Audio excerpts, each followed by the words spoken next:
তো আমরা letter of credit এইটা আসলে ইভেন মিডে দেওয়ার পরেও এইটা কিন্তু ফাইনালের জন্য লাগবে, কারণ এটা লেটার অফ এলসি, ইনকোটার্ম, এগুলো হচ্ছে ইন্টারন্যাশনাল ট্রেডের একটা বড় জায়গা। তো আমরা লেটার অফ ক্রেডিট এলসি নিয়ে আমরা শুরু করব। Let start letter of credit international trade. দেখা যাচ্ছে আমার ইয়েটা, স্ক্রিনটা দেখা যায়? জি স্যার। জি স্যার। আচ্ছা, international trade finance process and the role of banks, এটা খুব ইম্পর্টেন্ট। আমরা যদি বলি যে আমরা ইন্ট্রোডাকশনে যদি যাই, তাহলে আমাদের বলতে হবে যে what is letter of credit, LC কি। তো আমি অলরেডি আপনাদের কয়েকবার বলেছি, বাট আজকে আবার রিপিট করছি। Letter of credit is a written undertaking issued by the bank on behalf of the importer. তার মানে ইম্পোর্টারের পক্ষে আন্ডারটেকিং দেয় হচ্ছে ব্যাংক। এটা হচ্ছে first. Guaranteeing the payment to the exporter provided that the exporter present documents complying with the LC terms. মানে LC term অনুযায়ী, যে এলসি টার্ম থাকবে, সেই এলসি টার্ম অনুযায়ী আমরা হচ্ছে যিনি ইম্পোর্ট করবে উনি টাকা অ্যাডভান্স দিচ্ছেন না, উনি ডকুমেন্টারি একটা ক্রেডিট পাচ্ছেন থ্রু ব্যাংকিং চ্যানেল, এটাকে এলসি বলে। তাহলে a letter of credit is a written undertaking issued by the bank on behalf of importer, guaranteeing payment to the exporter providing the exporter present the document complying with the LC terms. অর্থাৎ আপনি importer, আপনি একটা মালের প্রোডাক্টের order করলেন, এই order confirm করলেন, order confirm করার পরে লেটার অফ ক্রেডিট এলসি খুললেন ব্যাংকের মাধ্যমে। এরপরে প্রোডাক্ট ফিজিক্যালি চলে আসলো আপনার দেশে বাংলাদেশে, এটার আপনার ডকুমেন্ট চলে আসলো। এক্সপোর্টার টাকাটা নেওয়ার সময় তার যে টার্মস অ্যান্ড কন্ডিশন অনুযায়ী সে ডকুমেন্ট সাবমিট করতে হবে। আদারওয়াইজ কিন্তু এটা একটা কন্ডিশন যে আসলে এলসি টার্মস অনুযায়ী ডকুমেন্ট প্রোভাইড করে টাকাটা নিতে হবে। Simple definition, A letter of credit is A banks promise to pay the exporter if all required document R submitted correctly. তাহলে এইটা হচ্ছে এক লাইনের লেটার অফ ক্রেডিট। সো এটা, এই জিনিসটা আসলে আমাদের খুব ভালো করে জানতে হবে। এলসি কেন নিড হয় এটা আমরা বলেছি, সেটা হচ্ছে যে without an LC exporter ask what if the ship the goods and don't get paid. যদি আপনার এলসি না থাকতো, এক্সপোর্টার প্রোডাক্টটা পাঠিয়ে দিল, আর ইম্পোর্টার যদি পরবর্তীকালে প্রোডাক্ট পেয়ে টাকা দিতে অস্বীকার করে, তাহলে এক্সপোর্টারের কোন জায়গায় সেফটি, সেইটার জন্য। আর একই ঘটনা ঘটতো উল্টা, যদি এমন হতো এক্সপোর্টার বলতো ভাই টাকা আগে পাঠিয়ে দাও, আমি টাকা আগে দিয়ে না ছাড়া আমি প্রোডাক্ট দিব না। এখন তর্কের খাতিরে ইম্পোর্টার যদি হচ্ছে প্রোডাক্টটা দিয়ে দিত, ইম্পোর্টার যদি প্রোডাক্টটা দিয়ে দিত, এবং সেই ক্ষেত্রে what if I pay first but never receive the good. তার মানে যদি এমন হয় যে আমি ইম্পোর্টার, আমি হচ্ছে টাকাটা দিয়ে দিলাম এক্সপোর্টারকে, সো সে পরে প্রোডাক্ট দিবে কি দিবে না। তো এলসি সলভস বোথ প্রবলেম, দুজনের যে ট্রাস্টের সমস্যা এলসি দুইটাকে সমাধান করে। রাইট, বুঝে গেছে? Yes sir. the banks become the banks become the banks becomes a trusted intermediary। Bank যেহেতু হচ্ছে আপনার ব্যাংকটা একটা ট্রাস্টেড ইন্টারমিডিয়েট এখানে হলো। ওকে, এবার আসেন আমরা হচ্ছে দেখতে চাই যে কি কি এই এলসির ভিতরে কোন কোন পার্টি ইনভলভ। এখানে ইম্পোর্টার যিনি, এটাকে বলে হয় অ্যাপ্লিক্যান্ট। যে এলসি করে, আমরা যখন একটা চাকরি করতে চাই তখন আমরা একটা অ্যাপ্লিকেশন করি, অথবা একটা ছুটির দরকার হলে অ্যাপ্লিকেশন করি, প্রমোশনের জন্য অ্যাপ্লিকেশন করতে পারি, ব্যাংক থেকে ব্রাঞ্চ থেকে ব্রাঞ্চে পরিবর্তন বা কোনো একটা জায়গায় অ্যাপ্লিকেশন করি। তেমনি একজন ইম্পোর্টার যখন কোনো কিছু আনতে চায়, সেইটার প্রথম ধাপটাকে হচ্ছে ইম্পোর্টার একটা অ্যাপ্লিকেশন করতে হয়, এটাকে বায়াররা এই কাজটা করে, মানে ইম্পোর্টার বা বায়ার, ঠিক আছে, যেটাকে আমরা এলসি ডকুমেন্ট বলছি, ঠিক আছে। ওকে, তাহলে এটা আমরা বুঝলাম যে এখানে একটা ইম্পোর্টার থাকে, তাকে আমরা অ্যাপ্লিকেন্ট বলি, মানে আমরা জানার সহজাতে বললাম। আর এক্সপোর্টারকে আমরা বলি বেনিফিশিয়ারি, এটা সেলার। মানে এক্সপোর্টার, বেনিফিশিয়ারি, সেলার একই কথা, ইম্পোর্টার, অ্যাপ্লিক্যান্ট, বায়ার একই কথা। ইস্যুইং ব্যাংক হচ্ছে open the LC on behalf of importer. তাহলে আপনারা এখন থেকে আমরা মানে মুখস্থ করে ফেলবো, জেনে ফেলবো যে ইস্যুইং ব্যাংক মানে যে এলসি ইস্যু করে, সে কাজটা করে ইম্পোর্টারের পক্ষে। রাইট? জি, তাহলে এটা আমরা বুঝলাম। তাহলে অ্যাডভাইজিং ব্যাংক কি? Advising or authenticate the LC to the exporter. এখন ধরেন, এটা আমি উদাহরণ দিয়ে বুঝাই দিই। ধরেন বাংলাদেশের আমাদের, আমরা লেটস সে আমি একটা প্রতিষ্ঠানে বললাম বিসসল নামে একটা প্রতিষ্ঠান ইম্পোর্ট করতে চায়। সো ইম্পোর্ট করে সে একটা এলসি দিল। এই এলসিটা দিল বাংলাদেশের let's say bank of Asia, bank of Asia. হ্যাঁ, তো ব্যাংক অফ এশিয়া যে এলসিটা দিল, ওকে, এখন এই বিসলিউশন এর পক্ষে এলসি দিল ব্যাংক অফ এশিয়া। এখন আমি প্রোডাক্টটা আনতে চাই চায়নার থেকে, ঠিক আছে, চায়না থেকে আমি প্রোডাক্টটা আনতে চাই। এখন চায়না থেকে প্রোডাক্ট আনতে গেলে চায়নার যে এক্সপোর্টার, সেই এক্সপোর্টারের ব্যাংকের নাম এক্সিম ব্যাংক অফ চায়না। চায়নাও এক্সিম ব্যাংক আছে, আমাদের মতোই নাম, ধরুন Exim bank of China let's say. এখন চায়নার এক্সিম ব্যাংক ব্যাংক এশিয়ার নামে যে ব্যাংক আছে এটা সম্পর্কে খুব ভালো জানেন না, অথবা এই সাপ্লাই মানে যিনি আমি কিনছি আমার সম্পর্কে খুব জানে না। তখন যেটা হয়, তখন হচ্ছে এই কনফার্মিং এই sorry advising bank authenticate the LC to the exporter. এক্সপোর্টারে বলে দেয় যে ভাই এইটা ভালো, এই ডকুমেন্টটা ফেক না, এইটা ব্যাংক এশিয়াই এই অ্যাপ্লিকেন্টের পক্ষে অর্থাৎ ইম্পোর্টারের পক্ষে এই লেটার অফ ক্রেডিট ইস্যু করেছে, এই লেটার অফ ক্রেডিটটা হচ্ছে অরিজিনাল, এটা ডুপ্লিকেট না। এইটাকেই বলা হয় অ্যাডভাইজিং ব্যাংক। ক্লিয়ার? জি Yes, স্যার। sir. ওকে, তাহলে এটা আমরা বুঝতে পারলাম। এরপরে কি থাকে? Confirming bank. এখন দেখেন, এই যে একটু আগে অ্যাডভাইজিং ব্যাংকের কাজটা হলো কি, যে সে বলে দিল যে এটা অথেন্টিক কিনা, নকল নাকি আসল, ফার্স্ট।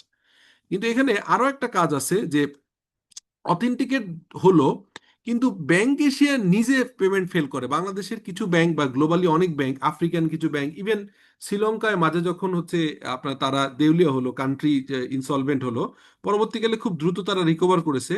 তো তখন যে আপনার বাংলাদেশের একটা ব্যাংক যদি Bangladesh as a country financial স্ট্রেসে পড়ে যায়, প্রবলেমে পড়ে যায়, তখন কিন্তু আমাদের এলসির পেমেন্টটা নাও মানে টাইম বিং সমস্যা হতে পারে।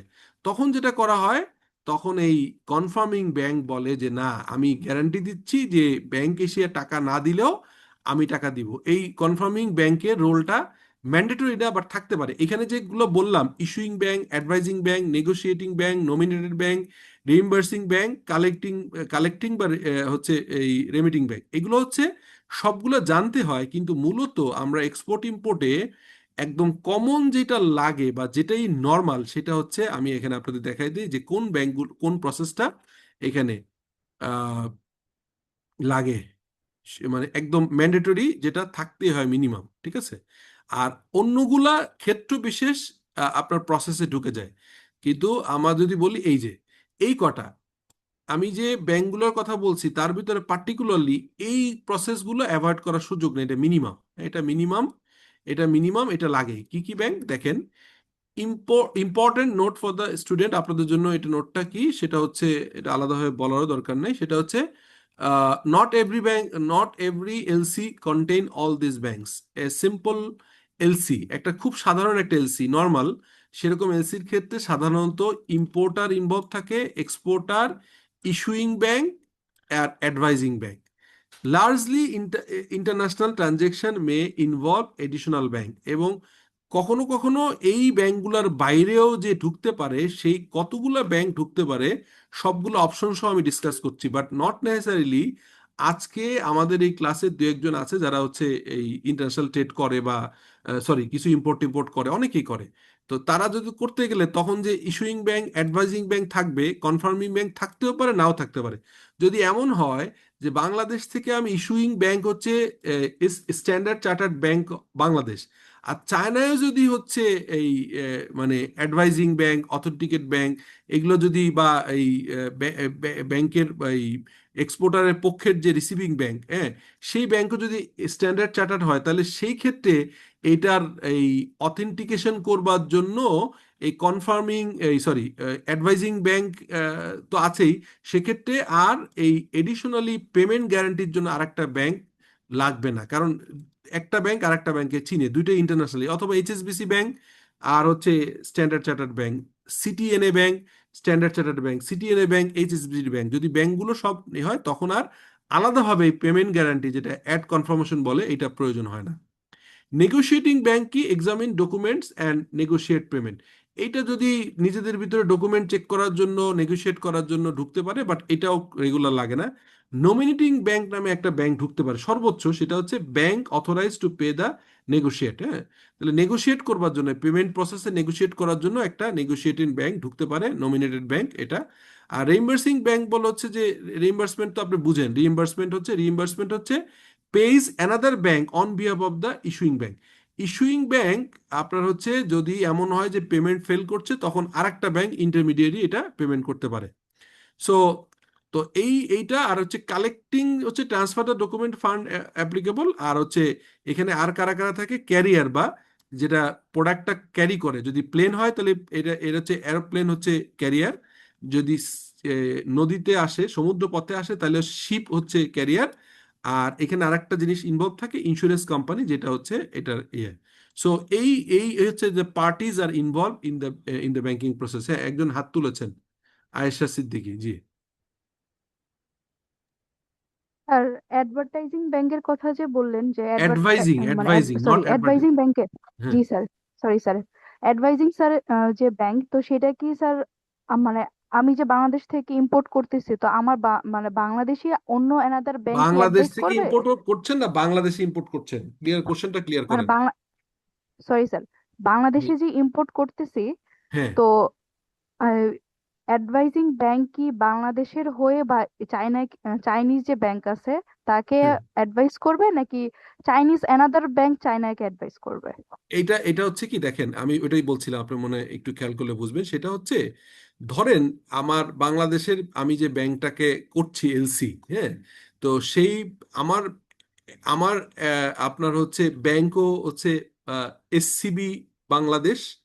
আর চায়নায় যে এক্সপোর্টার, তারও ব্যাংক আছে হচ্ছে এসসিবি। যেমন আমি একটা এক্সাম্পল দিই, আমি একদম রিয়েল এক্সাম্পল দিই, বুঝতে সুবিধা হবে। সুপারস্টার গ্রুপের আমি ফাইন্যান্স ডিরেক্টর ছিলাম। আপনারা যে মেট্রো রেলে তো সবাই কম বেশি চলেছেন না মেট্রো রেলে? তো মেট্রো রেলের যে হচ্ছে আপনার এই স্টেশনগুলো ওঠার সময় এসকেলেটর দেখেছেন, লিফট দেখেছেন, যেটা হচ্ছে যে চলন্ত সিঁড়ি এবং লিফট, এগুলো সবই একটা গ্লোবাল কোম্পানি, নাম অটিস। তো এই অটিস কোম্পানি হচ্ছে হচ্ছে অটিস ইন্ডিয়া এবং অটিস চায়নায়, ওইখান থেকে এক্সপোর্ট হতো। আর সুপারস্টার গ্রুপ এটা ইম্পোর্ট করে আপনার এই যে মেট্রো রেল, যে এমআরটির কাছে এটা প্রোডাক্টটা সেল করেছে, মানে সাপ্লাই দিয়েছে। তো এখন ওই সময় অটিস বলেছিল যে আপনাদের কি কি ব্যাংক আছে। তো আমরা ব্যাংকের লিস্ট দিয়েছি, ও প্রথমে বলে যে ইসলামী ব্যাংক আমি এটা চিনি না, বা ধরে নিল না। ওরা বলছে যে তোমার আর কি ব্যাংক আছে, এটা আমি যমুনা ব্যাংক এটা কনসিডার করছি না। এরকম করে বাদ দিয়ে তারা বলছে যে বাংলাদেশের যেসব ব্যাংক আছে, তোমার ব্যাংকগুলোর মধ্যে এইচএসবিসি ঠিক আছে, আর ধরলাম প্রাইম ব্যাংক ঠিক আছে, ইবিএল ঠিক আছে। তো 6টা ব্যাংকের লিস্ট বা 7টা ব্যাংকের লিস্ট দেওয়ার পরে তারা 3টা ব্যাংকে প্রেফারেন্স দিয়েছে। ওয়াই? বিকজ অতীতে তারা যারা বাংলাদেশের অটিসের যারা ডিস্ট্রিবিউটর ছিল, তো সেই ডিস্ট্রিবিউটরে যেসব ব্যাংক তারা ছিল, সেই সব ব্যাংকের সাথে তাদের নিশ্চয়ই ডিলিং করতে যে কোনো একটা জায়গায় প্রবলেম হয়েছে, সেই কারণেই তারা এই 6টার ভিতর 2টা বা 3টা সিলেক্ট করে দিছে। আমি বুঝাইতে পারছি কিনা? এখন সেই জায়গায় এসে যদি এইচএসবিসি বাংলাদেশ, এইচএসবিসি চায়না হয়, তাহলে তো এটা ইজি। অ্যাডভাইজিং ব্যাংক কাকে অ্যাডভাইস করবে? এইখানে আছে অ্যাডভাইজিং ব্যাংক মূলত এক্সপোর্টারকে হেল্প করবে। আমার ব্যাংকের নাম কি? আমার ব্যাংকের নাম হচ্ছে ইস্যুইং ব্যাংক। আর অ্যাডভাইজিং ব্যাংকটা কে? সেটা হচ্ছে, এই অ্যাডভাইজিং ব্যাংকটা হচ্ছে এক্সপোর্টারে। তাহলে অ্যাডভাইজিং ব্যাংক কই? প্রথম তো আমি ইস্যুইং ব্যাংকটা দেখলাম, ওয়ার্ক ফর ইম্পোর্টার, এটা এখানে ওয়ার্ক ফর কার, এটা হচ্ছে এক্সপোর্টার। তাহলে আমরা দেখলাম আপনার কোশ্চেন অনুযায়ী ইস্যুইং ব্যাংকটা হচ্ছে ওয়ার্ক ফর ইম্পোর্টার। তাহলে এটা আমরা পেয়ে গেলাম যে ইস্যুইং ব্যাংকটা অলওয়েজ হচ্ছে ওয়ার্ক ফর ইম্পোর্টার। তাদের রেসপন্সিবিলিটি কি? Open the LC, guarantee the payment, মানে আমি সুপারস্টার গ্রুপ ইম্পোর্ট করলাম, আমি টাকা না দিতে পারলেও ব্যাংকে দিতেই হবে। প্রয়োজনে আমার যে মর্টগেজ করা, আমি যে ব্যাংকে থেকে যে এলসি করছি, আমার নিশ্চয়ই স্থাবর অস্থাবর সম্পত্তি ব্যাংকের কাছে মর্টগেজ করা আছে, সেটা দিয়ে ব্যাংক কিন্তু আমাকে একটা স্যাংশন দিয়েছে, এলসি স্যাংশন। অতএব আমি যদি কোনো কারণে পেমেন্ট দিতে দেরিও করি, ব্যাংকের সুযোগ নাই এটাকে আটকায় রাখা। ইন্টারন্যাশনাল পেমেন্ট সিস্টেম, ব্যাংক আমার হয়ে টাকা দিবে। তার মানে এলসি ওপেন করা ইস্যুইং ব্যাংকের রেসপন্সিবিলিটি। সেটা যেই ইম্পোর্ট করে, ইম্পোর্টারের ব্যাংকে আমরা ইস্যুইং ব্যাংক বলবো। গ্যারান্টি পেমেন্ট, সে পেমেন্ট করে। চেক দ্য ডকুমেন্ট, আমার ইম্পোর্ট করার আগে ইম্পোর্ট স্টেজের যে ডকুমেন্টগুলো আছে সেটা হচ্ছে পার্মানেন্ট ডকুমেন্ট থাকে, যেমন আমার ট্রেড লাইসেন্স, টিন বিন, তারপর হচ্ছে আইআরসি, সেটা কমার্শিয়াল আইআরসি নাকি ইন্ডাস্ট্রিয়াল আইআরসি, এগুলো আমাকে চেক করবে। সঙ্গে সঙ্গে এলসির সঙ্গে যে ডকুমেন্টগুলো থাকে সেগুলো চেক করবে। Page exporter through banking channel, এবং এক্সপোর্টারকে সে টাকা পেমেন্ট করবে। সেই শুধু টাকা দিলে হবে না, পেমেন্ট গ্যারান্টি দিলে হবে না, পেমেন্টটা প্রসিডও করতে হবে। ইজ ইট ওকে? বোঝা গেছে এটা রেসপন্সিবিলিটিটা, আপনার ইস্যুইং ব্যাংকের রেসপন্সিবিলিটি। জি জি স্যার। স্যার। ওকে, তাহলে এবার আসি আমরা অ্যাডভাইজিং ব্যাংকের রেসপন্সিবিলিটি বা কি। ওয়ার্কস ফর ইম্পোর্টার, এটা ছিল হচ্ছে, সরি এক্সপোর্টার, সরি এটা ইম্পোর্টার ছিল, এটা আমরা ওয়ার্কস ফর ইম্পোর্টার, এটা আমরা দেখলাম যে এটা ইম্পোর্টারের পক্ষ থেকে এটা কাজ করে। সেকেন্ড হচ্ছে তাহলে কি হবে, সে হচ্ছে রিসিভ এলসি, তার কাছে এলসি যাবে, সে ভেরিফাই করে দেখবে যে এটা অথেন্টিক কিনা, এটা ভুয়া কিনা। অ্যাডভাইজিং ব্যাংকের একটা responsibility. Advise LC, advises LC to exporter, এটা হচ্ছে সে এই কাজটা সে করে দিবে, মানে এটা ঠিক আছে, সব ঠিকঠাক করে পেমেন্ট।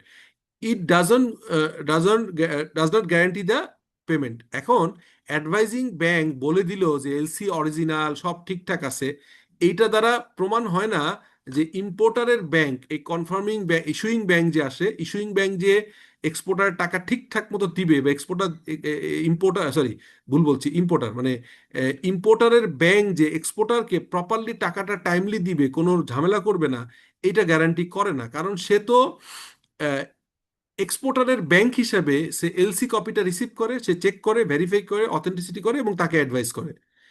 এই পেমেন্টের যদি কোনো সন্দেহ থাকে, এক্সপোর্টার যদি মনে করে যে স্টিল আমার আমার ব্যাংক হচ্ছে অ্যাডভাইজার ব্যাংক আর ইম্পোর্টারের ব্যাংকের নাম ইস্যুইং ব্যাংক, স্টিল আমার একটা কনফার্মেশন দরকার হবে, বিকজ ওই ইস্যুইং ব্যাংকটা টাকা নাও দিতে পারে, বা আমার যে বায়ার বা ইম্পোর্টার সে আমার টাকাটা প্রপারলি নাও দিতে পারে। তখন যেটা হয়, একটা কনফার্মিং ব্যাংক ঢুকতে পারে, এটা নট ম্যান্ডেটরি। এই কনফার্মিং ব্যাংক ব্যাংক ঢুকলে একটা প্রবলেম হয়, সেটা ইম্পোর্টারের কস্ট অফ ইম্পোর্টিং বেড়ে যায়, কারণ এটা একটা চার্জ সে নেয়। এই কনফার্মেশন দিবে তো ফ্রি ফি না, পৃথিবীতে no dinner in the world is free dinner. So স্বাভাবিকভাবেই যখন sometimes the exporter does not fully trust the issuing bank or the importer country, তখন কি হয়, ইম্পোর্টার কান্ট্রি বিশ্বাস করে না, then another bank add in the its own guarantee. This bank is called confirming bank. তাহলে কি আমরা তিনটা ব্যাংক সম্পর্কে এখন ক্লিয়ার? আমি যে শুরুতে বলছিলাম, এখন আমি যখন আলাপ করছি, ক্লিয়ারলি বোঝা যাচ্ছে না? জি স্যার। ওকে, এবার আসেন negotiating bank, receive export document. এইটা যদি এই এমন হইতে পারে যে আমার issuing bank, advising bank must, এটা লাগছেই, অ্যাড কনফার্মেশন নাই, তখন একটা নেগোসিয়েটিং ব্যাংক থাকলেও থাকতে পারে, যে দুইটা ব্যাংকের ভিতরে, দুইটা ব্যাংক সেপারেট এবং তাদের ভিতরে তখন সে কেউ নেগোসিয়েট ব্যাংক থাকলে, তখন অ্যাডভাইজিং ব্যাংকের পক্ষ থেকে সে এক্সপোর্টারের যে এক্সপোর্টারের মানে receive the export document, examine the document, may pay the exporter before receiving payment from the issuing bank. এখন দেখেন, এই অ্যাড কনফার্মিং নাই, ভিতরে আমি অ্যাড কনফার্ম না করে একটা নেগোশিয়েটিং ব্যাংকে ঢুকালাম। এই নেগোশিয়েটিং ব্যাংকটার রোল কি হইতে পারে, ইম্পোর্টার হচ্ছে টাকাটা দিবে এই প্রোডাক্ট ডেলিভারি করার পর, ধরেন চায়না থেকে বাংলাদেশে আসতে আসতেও 10 দিন লাগতে পারে, বা আরো সময় লাগতে পারে, মাল খালাসের সময় লাগতে পারে, ডকুমেন্ট পৌঁছাইতে সময় লাগতে পারে। এত সময় ধরে এক্সপোর্টার তার ফাইন্যান্সিং নিয়ে চ্যালেঞ্জ হইতে পারে। সো যেটা করতে পারে, সে কনফার্মিং ব্যাংক না, সে জানে যে ইস্যুইং ব্যাংক বা ইস্যুয়ার বা অ্যাপ্লিকেন্ট বা ইম্পোর্টার সে কোনো পেমেন্টকে গাফিলতি করবে না, তার সাথে আমি দীর্ঘদিন ব্যবসা করি, importer is very okay fine, but প্রসেসে দেরি হইতে পারে। তখন সে যেটা করতে পারে, ভিতরে একটা নেগোশিয়েটিং ব্যাংকে ইন্ট্রোডিউস করতে পারে, সেটা হচ্ছে রিসিভ এক্সপোর্ট ডকুমেন্ট এবং এক্সামিন দ্য ডকুমেন্ট, এবং মে, এখানে অলওয়েজ নট নেসেসারি, সেটা হইতে পারে যে may pay the exporter before receiving the payment from the issuing bank. Issuing ব্যাংকের এই টোটাল প্রসেস শেষ করে যদি 1 মাস লাগে, 1.5 মাস লাগে, এই 1-1.5 মাসের জন্য ফাইন্যান্সিং মেকানিজম আকারে নেগোশিয়েটিং ব্যাংক তাকে এটা এই এলসি পেমেন্টটা অ্যাডভান্স করে দিতে পারে। তো ডেফিনেটলি এটা ফ্রি করবে না, নেগোশিয়েটিং ব্যাংকেরও একটা ফিস থাকবে। বোঝা গেল? জি স্যার। আচ্ছা, নমিনেটিং ব্যাংক সব ক্ষেত্রে লাগে না। নমিনেটিং ব্যাংকে, অ্যাডভাইজিং ব্যাংকেও আমরা নমিনেটেড ব্যাংক বলি। নমিনেটেড মানে খুব সহজ কথা, যে ধরেন যিনি এলসি রিসিভ করছে সে আবার আরেকটা ব্যাংকে না পাঠিয়ে নিজেই হচ্ছে অ্যাডভাইজিং ব্যাংক নিজেই রিসিভ করতেছে। সো এই negotiating bank authorize in the authorize in the LC to pay, negotiate and accept document. এই নমিনেটিং ব্যাংকটা মোস্টলি অ্যাডভাইজিং ব্যাংক এবং নমিনেটিং ব্যাংক একই ব্যাংক থাকে। এটা রোলটা কিছুটা ভিন্ন হলেও এটার একই ব্যাংক কাজ করে, ডিফারেন্ট ব্যাংক সাধারণত হয় না, সেজন্য আমরা আলাদাভাবে পড়ছি না। সো এটা আমাদের মানে ওভারঅল জানার জন্য জানলাম, বাট এটা নট সো ইম্পর্টেন্ট। রিইম্বার্সিং ব্যাংক হচ্ছে used mainly in international banking payment another bank on behalf of issuing bank. এটা ওই যে ইয়ের মতো, এই যে এই ইয়ের মতো আপনার নেগোশিয়েটিং ব্যাংকের আরেকটা অল্টারনেটিভ হইতে পারে যে আমি এলসি পেতে সময় লাগতেছে, আমি নেগোশিয়েটিং ব্যাংক নেই, বাট আমার নামটা হচ্ছে রিইম্বার্সমেন্ট ব্যাংক, মানে রিইম্বার্স করবে আমার হয়ে, টাকাটা দিয়ে দিবে। আর রেমিটিং ব্যাংকটা আসলে হচ্ছে যে ট্রান্সফার ডকুমেন্ট, মানি আর ব্যাংকিং ইনস্ট্রাকশন। এই যে ইস্যুইং ব্যাংক যদি খুব ইন্টারন্যাশনালি রিনাউন্ড না হয়, ইন্টারন্যাশনালি খুব পরিচিত না হয়, তাহলে এই ইম্পোর্টারের ব্যাংকে, ইম্পোর্টারের কান্ট্রিতে একটা রিনাউন্ড ব্যাংক, ইন্টারন্যাশনাল ব্যাংক আমরা অ্যাড করতে পারি, সেটাকে বলা হয় সে ওই ইস্যুয়ারের পক্ষে রেমিটিং করবে।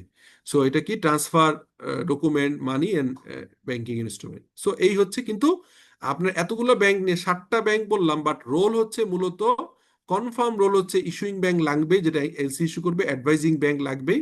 অ্যাডভাইজিং ব্যাংকের বা এক্সপোর্টারের তাদের হচ্ছে আহ, একটা কমফোর্টের জন্য তারা কনফার্মিং ব্যাংকে অ্যাড করতে পারে, তাদের টাকা আগে প্রয়োজন হলে বা ডকুমেন্ট নিয়ে ক্রস ভেরিফিকেশন করার জন্য নেগোশিয়েটিং ব্যাংক করতে পারে।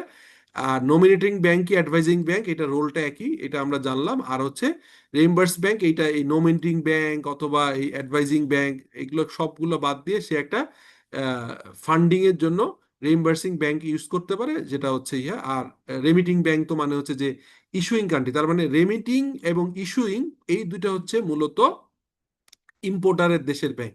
আর সবগুলোই হচ্ছে আহ, আপনার ইম্পোর্টার দেশে ব্রাঞ্চ থাকতে পারে, নাও থাকতে পারে, এটা কোনো সমস্যা নেই। তাহলে আমরা এখন যদি এই আহ, মানে একদম কনফার্ম করি, তাহলে আমরা বলবো যে 7টা অপশন থাকার পরেও এই 4টা ইজ ভেরি ইম্পর্টার। 4টা এলিমেন্ট ইম্পর্টার, মানে 2টা মানে ইম্পর্টেন্ট। একটা হচ্ছে এক্সপোর্টার ইম্পোর্টার থাকতে হবে, এবং অ্যাটলিস্ট একটা ইস্যুইং ব্যাংক, একটা অ্যাডভাইজিং ব্যাংক, মানে এইটাকে এই অ্যাডভাইজিং ব্যাংক মানে এক্সপোর্টারের ব্যাংক, ইম্পোর্টারের ব্যাংক। এই এক্সপোর্টার ইম্পোর্টার, এক্সপোর্টারের ব্যাংক, ইম্পোর্টারের ব্যাংক, এটা না হলে এলসি প্রসেস কমপ্লিট হবে না। এর সাথে এই আর বাদ বাকি যে 5টা আছে, 5টা অপশনের যে কোনোটা ঢুকতে পারে, নাও পারে। তো আমরা যদি ওভারঅল এলসি প্রসেসটা আরেকবার দেখি, যেটা আমি আগের দিনও পড়িয়েছি, আবারও বলছি। Buyer buyer and seller sign sales contract, import required sorry importer request LC, issuing bank open LC. এই যে ইম্পোর্টার অ্যাপ্লিকেশন করবে ব্যাংকে, এটা ওপেন করবে। LC send to advising bank, advising bank inform exporter, exporter ship good করবে।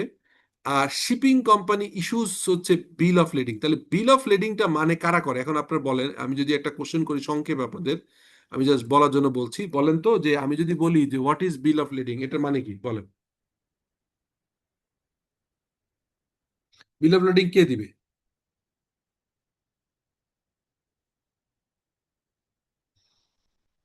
বা আমি যদি কোশ্চেন করি যে বিল অফ লেডিংটা খুবই ইম্পর্টেন্ট, কেন বলেন?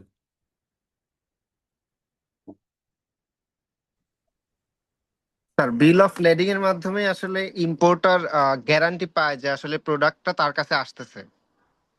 হুম। সো মানে ওইটা হচ্ছে এই ইয়ে ডকুমেন্ট আপনার হচ্ছে এয়ারওয়ে বিলও হয়, বিল অফ লেডিং ভার্সেস, আমি আপনাকে দেখাই দিই যদি এটা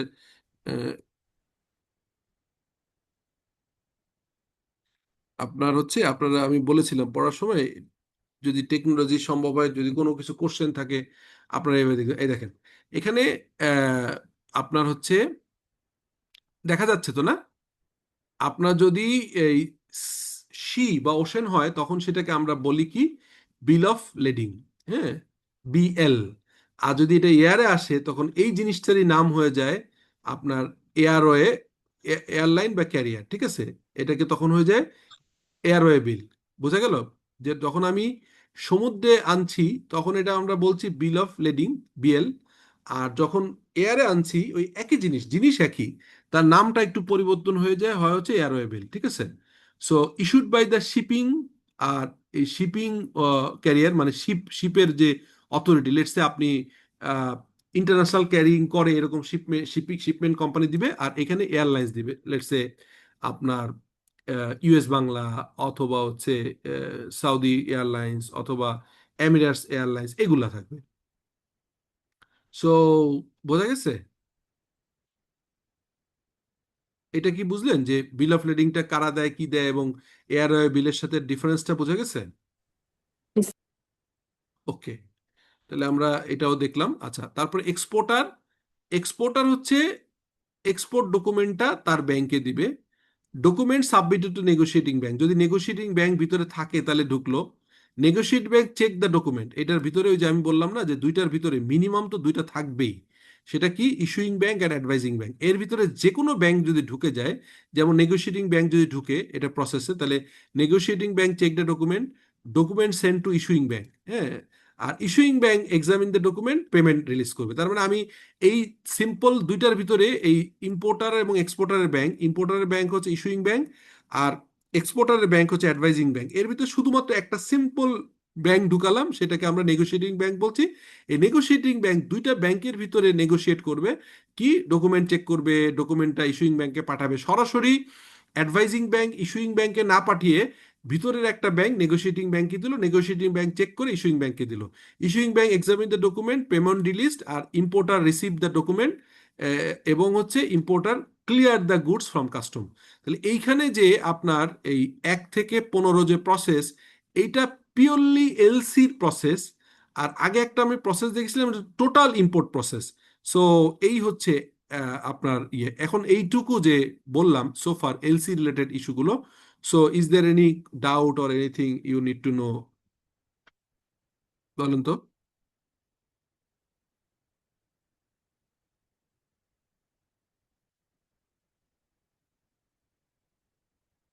ওকে, তাহলে আপনাদের কিছু নেই। এখন ডকুমেন্ট লাগে কি? ডকুমেন্ট হচ্ছে, বলেন তো, ওই যে কমার্শিয়াল ইনভয়েসের আগে আরেকটা ইনভয়েস বলেছিলাম, কেউ বলতে পারবেন কি বলে এটাকে? কমার্শিয়াল ইনভয়েসের আগে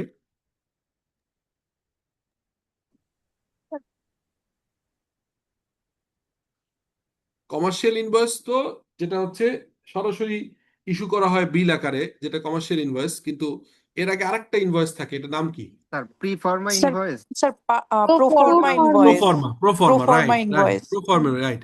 তাহলে আমি এটা মানে আপনার বোঝার জন্য বলছি যে এলসির সময় কমার্শিয়াল ইনভয়েস লাগবে, কিন্তু এলসি করার আগে প্রোফর্মা ইনভয়েস। প্রোফর্মা মানেই বোঝা যায় যে এটা copy document, draft document. So commercial ইনভয়েসের আগে আরেকটা ইনভয়েস থাকে, এটা বলে proforma invoice. Fine, thank you. তারপরে তাহলে এলসির ক্ষেত্রে কমার্শিয়াল লাগবে, LC document of LC, LC exporter importer দুইটার ভিতরেই লাগবে। সেকেন্ড বলছি বিল অফ লেডিং, যেটা হচ্ছে যে এয়ারে আসলে এটার নাম হয়ে যাবে এয়ারওয়ে বিল। প্যাকিং লিস্ট, তার মানে কি কি প্রোডাক্ট আছে, কি কি পার্টস আছে। লেটস সে আমি আনলাম কম্পিউটার, তা কম্পিউটার আনার পর আমি বললাম যে, বা আমি ধরেন আনলাম একটা হচ্ছে মোবাইল ফোন, তা আমি বললাম যে মোবাইল ফোনটার সাথে আছে হচ্ছে ব্যাটারি যদি আলাদা করা থাকে, ধরুন দীর্ঘদিন ব্যাটারি থাকলে এই মোবাইল ফোনটা গরম হতে পারে, ঝামেলা হতে পারে। আমি প্যাকিং লিস্টে লিখলাম যে ক্যাসিং, বা কম্পিউটারের কথা, আমি কম্পিউটার বললে আরো ভালো হয়। কম্পিউটারে আমি কমপ্লিট একটা কম্পিউটার ডেল ব্র্যান্ডের বা যে কোনো একটা ব্র্যান্ডে ইম্পোর্ট করব, ডেস্কটপ, তাহলে আমি তখন লিখবো যে একটা ক্যাসিং আছে, ভিতরে হার্ড ডিস্ক আছে, এটার একটা ডিসপ্লে আছে যেটাকে আমরা মনিটর বলি, সাথে একটা পোর্টেবল আপনার হচ্ছে মাউস আছে, একটা কিবোর্ড আছে। হ্যাঁ, এই টোটাল যে আছে এই লিস্টটাকে বলা হয় প্যাকিং লিস্ট। ভিতরে কি কি আছে প্যাকেটের ভিতরে, রাইট? বোঝা গেছে? ক্লিয়ার? জি স্যার। ওকে, তারপর হচ্ছে সার্টিফিকেট অফ অরিজিন, এটা বলেছিলাম, আমি রিপিট করছি, যে জন্য জিজ্ঞেস করছি সার্টিফিকেট অফ অরিজিন কি, কারা ইস্যু করে?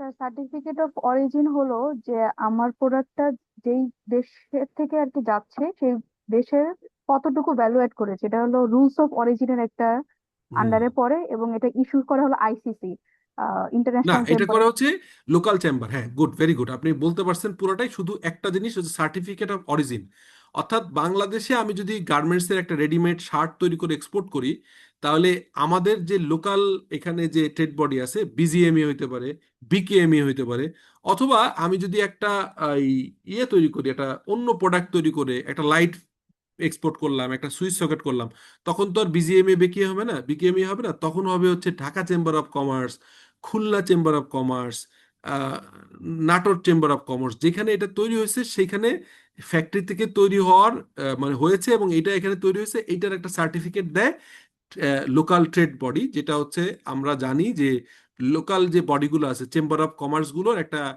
রেগুলেটিং বা একটা ফেডারেশন আছে, এটা যে এফবিসিসিআই বলে। এফবিসিসিআই হচ্ছে বড়, এফবিসিসিআই এর হচ্ছে যেটাকে আমরা বলি বিসিসিআই। হ্যাঁ, এফবিসিসি এর আন্ডারে কি আছে? DCCI Dhaka chamber, metropolitan chamber MCCI আছে, তারপর Narayanganj chamber, Khulna chamber, Chittagong chamber, এরকম করে থাকে। সো এই চেম্বারগুলো ইস্যু করে হচ্ছে সার্টিফিকেট অফ অরিজিন। ক্লিয়ার? জি স্যার। ওকে, তারপর আমরা গেল, এরপরে ইন্স্যুরেন্স সার্টিফিকেট দিবে কারা বলেন তো? ইন্স্যুরেন্স সার্টিফিকেটটা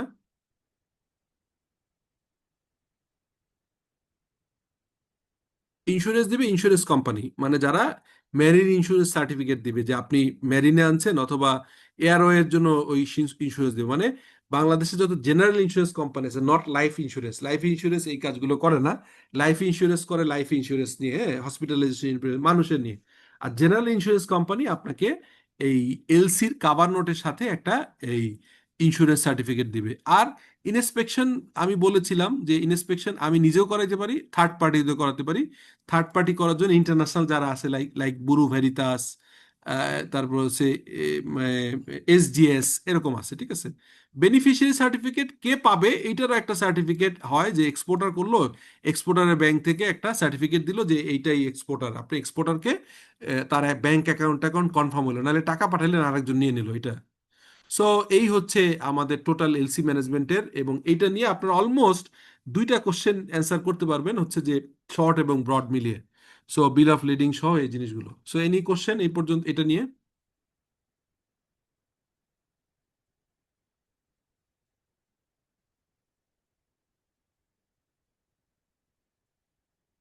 আচ্ছা, আমি আপনাদের একটা কোশ্চেন করি, দেখি অ্যান্সার দিতে পারেন কিনা।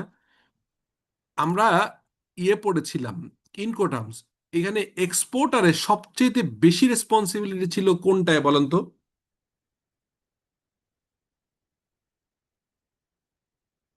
জাস্ট আপনাদের নলেজ চেক করছি কুইক।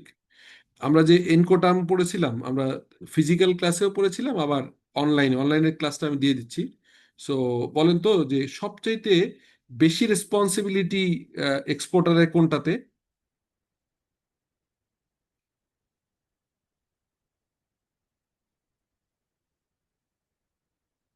হ্যালো স্যার, শোনা যাচ্ছে? জি জি বলেন। হ্যাঁ, ডেলিভারেজ ডিউটি পেইড, এটাতে এক্সপোর্টারের বেশি হ্যাঁ, রেসপন্সিবিলিটি। মানে ডিএপি বলে, যে আমরা যে ইনকোটার্ম দেখছিলাম, right, you are right, thank you. ঠিক আছে, আর সবচেয়ে এক্সপোর্টারের রেসপন্সিবিলিটি সবচেয়ে কম কোনটায় বলেন তো? স্যার ইএক্সডব্লিউ যেটা বলছেন। হ্যাঁ, মানে এটাকে বলা হচ্ছে ইএক্সডাব্লিউ, যেটাকে বলা হচ্ছে এক্স ফ্যাক্টরি। ফাইন। আচ্ছা, আরেকটা জিনিস শুধু আপনাদের আমি পড়াচ্ছি না, বাট বলে রাখি, সেটা হচ্ছে যে এলসির কন্ডিশনে, এলসির কন্ডিশনগুলোকে একটা ইন্টারন্যাশনাল রুল দিয়ে করে। এটা আমি আজকে পড়াবো ভাবছিলাম, কিন্তু আপনার পরীক্ষার যেহেতু মিড টার্মের প্রিপারেশনে আছেন বা ফার্স্ট ইন কোর্সে, সেই কারণে আমি আর ওটা পড়াইলাম। এটাকে বলা হয়, নোট রাখেন, ইউসিপি 600। এই যে আমি জাস্ট দেখাই, এটা হচ্ছে আপনাদের জাস্ট বলার জন্য বলছি, বাট এটা আমরা আপাতত এটা ডিটেলে গেলাম না। আজকে আমার ইয়ে ছিল যে ইউসিপি 600 পড়াবো, বাট এটা আমরা জাস্ট বলে রাখি আপনাদেরকে, এটা মানে পড়তে হবে না মানে, কিন্তু জিনিসটা জানেন যে এলসি রিলেটেড এটাকে বলা হয় UCP, uniform customs and practice for documentary credit. এলসির আর একটা নাম, এলসির নাম কি জানেন? এলসির আর একটা নাম হচ্ছে ডকুমেন্টারি ক্রেডিট। কি বললাম বলেন? এলসির আর একটা নাম ডকুমেন্টারি ক্রেডিট। ডকুমেন্টারি ক্রেডিট মানে কি? এলসিটা কি হয়, এক্সপোর্টার ইম্পোর্টার অনেকগুলো পেপার চালাচালি করে। সো এর মাধ্যমে একটা ক্রেডিট তৈরি হয়। কিরকম ক্রেডিট? আমি প্রোডাক্ট কিনতে চাইলে নিশ্চয়ই আমার জন্য প্রোডাক্ট তৈরি করে পাঠাবে, আমি তাকে আগে দিব। তো এই যে আগে দেয়া লাগছে না, এইটাকেই বলা হয় হচ্ছে একটা আমি ক্রেডিট পাচ্ছি, আমি এলসি ওপেন করে টাকা দিতে হচ্ছে না, আমি প্রোডাক্ট পাওয়ার পর টাকা দিব। এই যে প্রসেসের ভিতরে যে একটা ডকুমেন্টারি ক্রেডিট পাওয়া যায়, এই এলসির অপর নাম হচ্ছে ডকুমেন্টারি ক্রেডিট। এইটা গভর্ন করে হচ্ছে UCP 600। UCP 600 uniform customs and practice documentary credit is a globally recognised set rules develop by international chamber of commerce. ICC আর একটা ডকুমেন্ট করে, আপনাদেরকে বলছিলাম, কি বলেন তো? আইসিসি আর একটা ইম্পর্টেন্ট ডকুমেন্ট করে, কি বলেন তো সার্টিফিকেট নাম? Of origin. না না না, সার্টিফিকেট অরিজিন করে হচ্ছে লোকাল ইয়ে সাইট বলেন কি, একটা একটা ইন্টারন্যাশনাল ট্রেডের একটা বড় ডকুমেন্ট যেটা সবচেয়ে ইম্পর্টেন্ট নিয়ম, সেটা কি ইস্যু করে?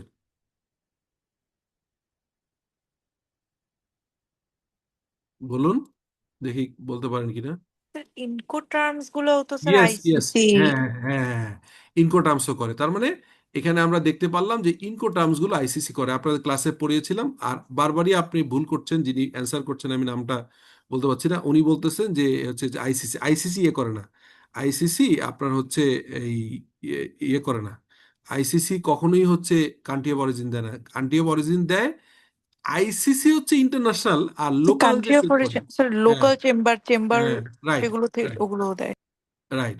এখানে দেখেন ইনকোটার্ম 2020 যেটা লেটেস্ট, এই কম্প্রেহেন্সিভ আপনাদেরকে যে পড়িয়েছিলাম, এখানে দেখেন এই যে Incoterms international commercial term are set of standard rules publish by the international trade of commerce. তাহলে একটু আগে আমরা ইউসিপিও দেখলাম, ইউসিপি 600ও কারা ইস্যু করে? ইউসিপি 600ও করে হচ্ছে আপনার আইসিসি। এই এটুকুই হচ্ছে জানার, এই বেশি আপাতত। পরে আমরা এই এই ইয়ের পরে, মিডের পরে আমরা এই ইউসিপি নিয়ে আরেকটু পড়বো। সো এখন সোফার আমরা যে ক্লাসগুলো করলাম বা যে সিলেবাস দিলাম, এই সিলেবাসের ভিতরে আমরা আবার রিপিট করি, আমাদের সবচেয়ে ইম্পর্টেন্ট হচ্ছে যে ডকুমেন্টগুলো, সেটা হচ্ছে ফার্স্ট হচ্ছে ইনকোটার্মস।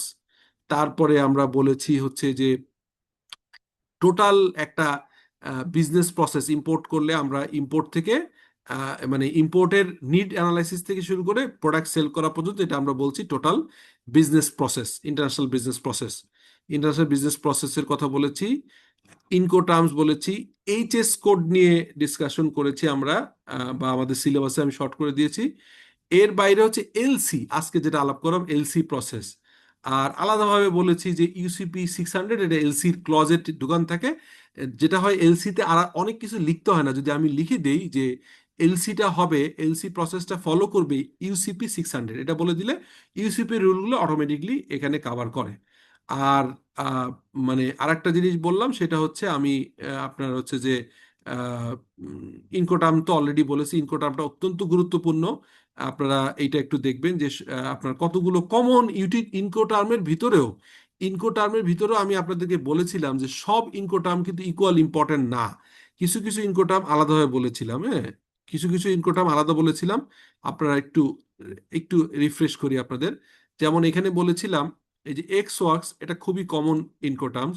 এই এফসিএ, ফ্রি ক্যারিয়ার, তারপরে এই যে মানে আপনার এই কি বলে, এই যে ডেলিভার্ড অ্যাট প্লেস, অথবা হচ্ছে এই যে এইটা এই ডিডিপি, যদি এই এই এই পাঁচটার ভিতরে এইটা সবচেয়েতে এক্সপোর্টারের কম, এটা সবচেয়েতে হচ্ছে এক্সপোর্টার রেসপন্সিবিলিটি কম, ইম্পোর্টার রেসপন্সিবিলিটি বেশি। আর আস্তে আস্তে করে আমি বলছিলাম যে ডিডিপি যেটা, এটা সবচেয়ে বেশি। এখন যদি কোনো একটা অপশনে আমরা বলি যে ডিডিপি না, আমরা এখানে দেয়া আছে যে আমি ডিডিপি দেইনি, আমি ধরেন তর্কের খাতিরে জাস্ট আপনাদেরকে বলছি, এক মিনিট আপনার অ্যান্সারটা এভাবে দেন, এই দুটো নাই, এই দুটো নাই। তাহলে আমি বললাম এখানে যে এই পাঁচটার ভিতরে সবচেয়েতে কোনটা এক্সপোর্টারের রেসপন্সিবিলিটি বেশি, কোনটা বলবেন, বলেন? এই পাঁচটার ভিতরে কোনটা হবে? তাহলে স্যার যত আগাবে তত বেশি। ডিএপি বলে দেন, ওটা আমি যত আগে বেগ বলেন, জি স্পেসিফিক স্যার বলেন, আমি তো ডিএপি ডিএপি ডিএপি। স্যার। আর এই 7টা দিলে আমি যদি বলি সবচেয়ে এক্সপোর্টার রেসপন্সিবিলিটি কোনটা বেশি? DDP sir. ডিডিপি, হ্যাঁ, ডিউটি, রাইট। আর এইটার বলছিলাম। আর এই এটা হচ্ছে এই রুলস ফর মোডাল, মানে যে কোনো, এটা হচ্ছে এনি মোডের জন্য বলছিলাম। আর যা বাংলাদেশের ইম্পোর্টের, আমার ধারণা বাংলাদেশের ইম্পোর্টের 80% ইম্পোর্ট হয় হচ্ছে সির মাধ্যমে, যেহেতু আমাদের সমুদ্র পোর্ট আছে চট্টগ্রাম, এবং হচ্ছে এই আমাদের হচ্ছে এই ইয়ে যেটা মংলা। সো আমাদের সি পোর্টটাই বেশি, অতএব পার্টিকুলারলি সির জন্য এইটা সবচেয়ে জনপ্রিয়। FAS, free alongside ship. তার ভিতরে আরো বেশি ইম্পর্টেন্ট হচ্ছে ফ্রি অন বোর্ড, মানে আমাদের বোর্ডে তুলে দেয় এক্সপোর্টার। আর সিআরএফ, কস্ট অ্যান্ড ফ্রেট। আর সিআইএফ হচ্ছে cost, insurance and freight. So এই জিনিসগুলো একটু মানে বুঝতে হবে। 7টা হচ্ছে জেনারেল, সব মোডের জন্য অ্যাপ্লিকেবল হয়। আর অনলি সির জন্য তখন হচ্ছে এইটা হচ্ছে অ্যাপ্লিকেবল হয়ে যায়, ঠিক আছে? সো এইটা আমরা আমরা আলাপ করেছিলাম। সো এইটার ডিটেইলটা আছে, এটা একটু দেখবেন। So this is our syllabus. So hopefully, মানে এখন যেহেতু আপনাদের সবগুলা এক্সাম শুরু হবে নেক্সট উইকে, আজকে হচ্ছে অলরেডি মঙ্গলবার, সো হয়তো আপনাদের একটা দুইটা ক্লাস, বৃহস্পতিবার তো ক্লাস নেই, কালকের পরে আপনারা নেক্সট উইকের পরীক্ষাগুলোর জন্য এক্সাম নেবেন। আমি আর লম্বা ক্লাস নিব না। সোফার আমার সিলেবাসেরটা আমি যেটা বলেছি ওটা আবার আমি রিপিট করে আপনাদের দিয়েছি। সো আগের ক্লাস রেকর্ডিংটা আমি আপ করে গ্রুপে দিচ্ছি, আর আজকেরটাও দিয়ে দিব। এই দুইটা দেখেন। আর ফিজিক্যাল ক্লাসগুলোতে রেকর্ড নাই। ফিজিক্যাল যে কটা ক্লাস হইলো আপনার, 6টা বা 5টা 6টা ক্লাস হচ্ছে, সেটা তো আমরা নাই, রেকর্ড নাই। সো ওইটা তো আমি রিপিট করেছি। সো যদি আর কোনো ফার্দার কোশ্চেন না থাকে, আমরা আজকে ক্লাসটা এখানে শেষ করি। আর একটু ইয়েটা নিয়ে নেন, ক্লাস প্রেজেন্সটা একটু কষ্ট করে, গতবার যেরকম দিয়েছিলেন আমাকে, আপনি একটু আর একটু নেবেন একটু কাইন্ডলি জি স্যার, স্ক্রিনশট, আমি নিয়ে নিচ্ছি স্ক্রিনশট। একটু একটু নেন, হ্যাঁ একটু। সো আমি আমি কিন্তু খুব ক্লিয়ার করে সবগুলো বলেছি, যদিও তারপরে কনফিউশন থাকে আপনাদের গ্রুপে আলাপ করলে। ক্লাসের আমাদের ক্লাস ক্যাপ্টেন আছে, উনি জিনিসটা বুঝে নিচ্ছে, যদি কোনো কোয়ারি থাকে সে অ্যান্সার করে দিবে। বা বড় জোর হলে আমার নাম্বার আছে, আমাকে যোগাযোগ করেন যদি কোনো থাকে, যদি কোনো হচ্ছে কোনো কোশ্চেন থাকে, তাহলে আপনি কোশ্চেনটা করেন, হ্যাঁ? আপনি ক্লাসের রেকর্ডিংটা রাখেন, স্যার একটা রেকর্ডিং কোশ্চেন ছিল স্যার। বলেন। জি। স্যার এখন যে যে এলসি ডকুমেন্টটা পড়ালেন আর আগে হুম যে ডকুমেন্টটা দেওয়া হয়েছে আমাদের, ওটার মধ্যে হুম একটু মিসম্যাচ প্লাস হচ্ছে ইনফরমেশন কম। যদি হুম এটা একটু দিতেন কোনটা তাহলে ভালো কোনটা হতো। আচ্ছা, এটা দিয়েছি, মানে এই জিনিসটা একই, মিসম্যাচ না? এলসি, জি হ্যাঁ, স্যার। কোনোটা হয়তো একরকম ব্যাখ্যা করা, আর একটা জিনিস একই, বাট আমি এইটা দিয়ে দিচ্ছি, বুঝছি না। আজকের ক্লাসের এইটা যেটা থ্যাংক পড়েছি ইউ সেটা স্যার। দিইনি। হ্যাঁ, এটা আমি এখনই দিচ্ছি। আপনি ইউ আর রাইট যে ওইটা ওইটা ছিল একটু অন্যরকম, এটা আরো আমি প্রিসাইজ করেছি। বাট নেই, কন্ট্রাডিক্ট করে না, একটার সাথে আরেকটা কোনো কন্ট্রাডিক্ট, একই জিনিস, বাট এটা আরো প্রিসাইজ করে আমি দিয়েছি আপনাদের মোর আমি এটা এখনই গ্রুপে দিয়ে দিচ্ছি, দেওয়ার জন্য। সো আর কোনো কোশ্চেন? এইচএস কোডেরটা যেটা বললেন আপনারা, ওইটা আর একটা ডকুমেন্ট দিয়েছি যেটা আপনারা চেয়েছিলেন, আর লেটার অফ ক্রেডিট আজকে এটা দিয়ে দিলাম, হ্যাঁ?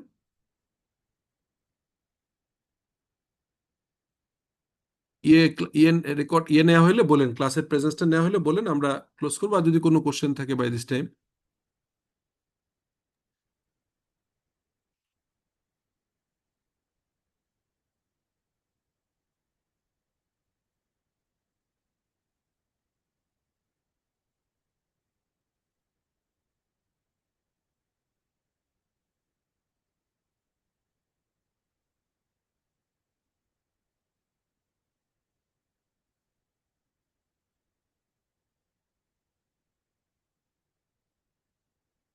ও আচ্ছা, ওই যে ওইটা একটু দেখেন, ওই যে আমি বলছিলাম যে আপনার আইআরসি নেয়ার নিয়ম, ওটা তো সহজ, আপনারা দেখেছেন যে আইআরসি দেয় কারা। ওটা তো আপনাদের ক্লাসের শুরুতেই বলেছি, যেটা হচ্ছে যে আমাদের ইম্পোর্ট অ্যান্ড এক্সপোর্ট যে অথরিটি আছে, আইআরসি ইস্যু করে। আইআরসি দুই রকম হয়, কমার্শিয়াল এবং হচ্ছে ইন্ডাস্ট্রিয়াল। তো আমি এটা দেখেন, এই যে দ্য ইম্পোর্ট, এটাকে বলে আইআরসি। আইআরসির নাম হচ্ছে ইম্পোর্ট রেজিস্ট্রেশন সার্টিফিকেট, আইআরসি। এইটা হচ্ছে ইম্পোর্ট করার জন্য ম্যান্ডেটরি লাগে। আর এটার অথরিটির নাম, যে অথরিটি ইস্যু করে, ইম্পোর্ট অ্যান্ড এক্সপোর্টের যে কন্ট্রোলার আছে, controller general of import export, ওইটা ওই অথরিটি দেয়। আর এইটার রিলেটেড আমি ডকুমেন্টে আছে, দেখবেন যে এই এই ইয়েটা হচ্ছে একটা আইন দ্বারা চলে, হচ্ছে 1950 সালের আইন। এর নাম হচ্ছে import and export control act 1950। So এইটাই। আর একটা হচ্ছে import policy order, IPO. So এই দুটা আমরা অলরেডি শিটে আছে। আর এই যে হোয়াট ইজ সিসিআই অ্যান্ড মানে হচ্ছে the office of chief controller of import and export. এই অথরিটি হচ্ছে আইআরসি ইস্যু করে, আইআরসি এবং ইআরসি বোথ ইস্যু করে। সো এটা একটু জাস্ট আমি একটু এটা রিপিট করতে ভুলে গেছিলাম, মানে ঠিক আছে। এটা হচ্ছে আপনারা জানেন যেটা কার আন্ডারে, এটা মিনিস্ট্রি অফ কমার্সের আন্ডারে।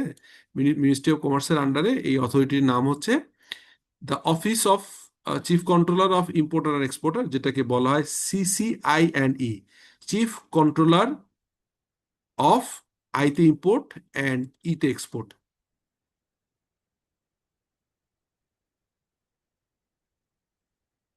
মৃদুল শেষ স্যার করবো নেহা নিয়েছি স্ক্রিনশট ওকে নিয়েছি সব ওকে ওকে তাহলে আমি রেকর্ডিংটা দিয়ে দিচ্ছি থ্যাংক ইউ নেক্সট পরীক্ষার দিন দেখা হবে আশা করি আপনার ভালো প্রিপারেশন নেবেন ইনশাল্লাহ আসসালামু আলাইকুম স্যার আসসালামু আলাইকুম